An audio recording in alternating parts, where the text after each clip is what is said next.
حضرت ابو بکر شبلی بڑی کمال شخصیت کے مالک ہوئے ہیں حضرت. ایسے لوگ ہیں کہ ان کا نام لے کے بھی حضرت سکون آتا ہے حضرت. ولی ہیں نا اللہ کے. اور حدیث پاک کا مفہوم بھی ہے جہاں صالحین کا تذکرہ ہوتا ہے وہاں اللہ کی رحمت کا نزول ہوتا ہے حضرت. کیونکہ میں حضرت ابو بکر کا نام کسی اور وجہ سے نہیں لے رہا, میں ان کا نام صرف اس لیے لے رہا ہوں کہ وہ اللہ اور اللہ کے رسول کے وفادار تھے حضرت. ان کو اللہ اور اللہ کے رسول سے ٹوٹ کر محبت تھی حضرت. میں اور کس وجہ سے حضرت ابو بکر کا نام لے رہا ہوں. اتنے پرانے بزرگ حضرت. آج کچھ احباب کو بڑی تکلیف ہے بزرگوں کے نام سے حضرت. ہم تو ان کا نام ہی صرف لیتے ہیں کہ یہ اللہ والے ہیں حضرت. ان کی زندگی پڑھو, ان کا تذکرہ کرو تو اس میں سے اللہ اور اللہ کے رسول کی محبت کی خوشبو آتی ہے. آپ حضرت ابو بکر شبلی کو پڑھیں گے, آپ کو کوئی کوٹھی, کوئی حویلی, کوئی محل, کوئی برانڈ کچھ نہیں آئے گا. اول سے لے کر آخر تک آپ کو حضرت ابو بکر کی زندگی میں عشق و محبت کا رنگ نظر آئے گا. ہم تو اس لیے ان کا نام لیتے ہیں, باقی ہمیں کیا ضرورت پڑ گئی ان کا نام لینے سے. اگر آپ نے دیکھنا ہو کہ عشق کرنا کیسے ہے, محبت کرنی کیسے ہے, تو پھر آپ ان کی زندگیوں کو پڑھیں, آپ کو پتہ چل گیا عشق کہتے کس کو ہیں, محبت کہتے کس کو ہیں. تو یہ حضرت ابو بکر شبلی رحمت اللہ تعالی علیہ کے لیے لکھا ہے کہ یہ کہیں جا رہے تھے اور وہ شخص تھا جس کو بچے نا وہ ڈھیلے مار رہے تھے, پتھر مار رہے تھے. اور عشق تو پھر یہی ہے نا حضرت, سنگ ہر شخص نے ہاتھوں میں اٹھا رکھا.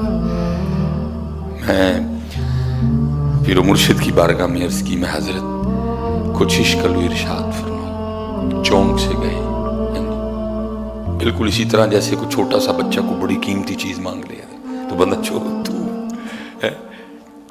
تو ہے.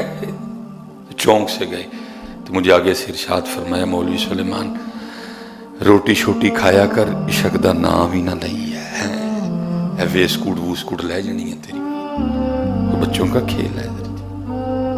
سنگ ہر شخص نے ہاتھوں میں اٹھا رکھا ہے, جب سے تو نے مجھے دیوانہ بنا رکھا ہے. کڑی اس شخص پہ بھی محبت میں گزری ہوگی, نام جس نے بھی محبت کا سزا رکھا ہے. یہ تو پتر کسی کسی کے مقدر میں کسی کوئی برلا جس کے حصے میں یہ دولت آتی ہے. سب کو حضرت محبت کے لیے کچھ خاص دل مخصوص ہوتے ہیں. یہ وہ ترانہ ہے جو ہر ساز پہ گایا نہیں جاتا حضرت. یہ کوئی کسی دا حضرت نمبر لگتا ہے, کوئی ورلا حضرت کسی پہ حضرت. صاحب سب کا ایک ہے, صاحب کا کوئی ایک ہے. صاحب سب کا ایک ہے, صاحب کا کوئی ایک ہے. لاکھوں میں کوئی نہیں, کروڑوں میں کوئی ایک ہے. یہ تو وہ لکھا جی, اس کو بچے نا وہ ڈھیلے مار رہے تھے. آپ نے بچوں کو منع کیا تو بچے آگے سے کہنے لگے, ابو بکر ہمیں منع نہ کریں, ہمیں مارنے دیں اس کو پتھر. آپ نے فرمایا کیوں, کیا کیا اس نے؟ تو بچے کہتے ہیں حضرت یہ دعویٰ رکھتا ہے کہ میں اللہ کو دیکھتا ہوں. یہ دعویٰ کرتا ہے کہ میں اللہ کو دیکھتا ہوں, مارنے دے پتھر. اسی لائق ہے کہ اس کو پتھر مارے. کون اس کو دیکھ سکتا ہے ان آنکھوں سے ہیں؟ یہ تو اللہ نے اپنے محبوب کے لیے خاص کیا. ثم دنا فتدلی فکان قاب قوسین او ادنا. کون ہے جو ان دو آنکھوں سے دیکھے اس کو؟ تو اللہ نے اپنے محبوب کے لیے خاص کیا. وہ فرماتے میں اس کے قریب ہوا تو اللہ کی بارگاہ میں عرض کر رہا تھا, ربا تو جنگا کیتا کہ ان بچوں کو مجھ پہ مسلط کر دیا کہ یہ مجھے پتھر مار رہے ہیں. فرماتے میں نے اس مرد درویش سے کہا, یہ بچے تجھ پہ ایک بہتان لگاتے ہیں. اس نے کہا کیا کہتے ہیں؟ تو فرماتے میں نے کہا کہ یہ یوں کہتے ہیں کہ تو دعویٰ رکھتا ہے کہ میں اللہ کو دیکھتا ہوں. فرماتے اس نے چیخ ماری اور مجھے آگے سے کہتا ہے, ابو بکر مجھے اس ذات کی قسم جس نے مجھے اپنی محبت میں دیوانہ بنا رکھا ہے, اگر وہ ایک لمحے کے لیے بھی مجھے بھول جائے تو میں اس کی محبت میں ٹکڑے ٹکڑے ہو جاؤں.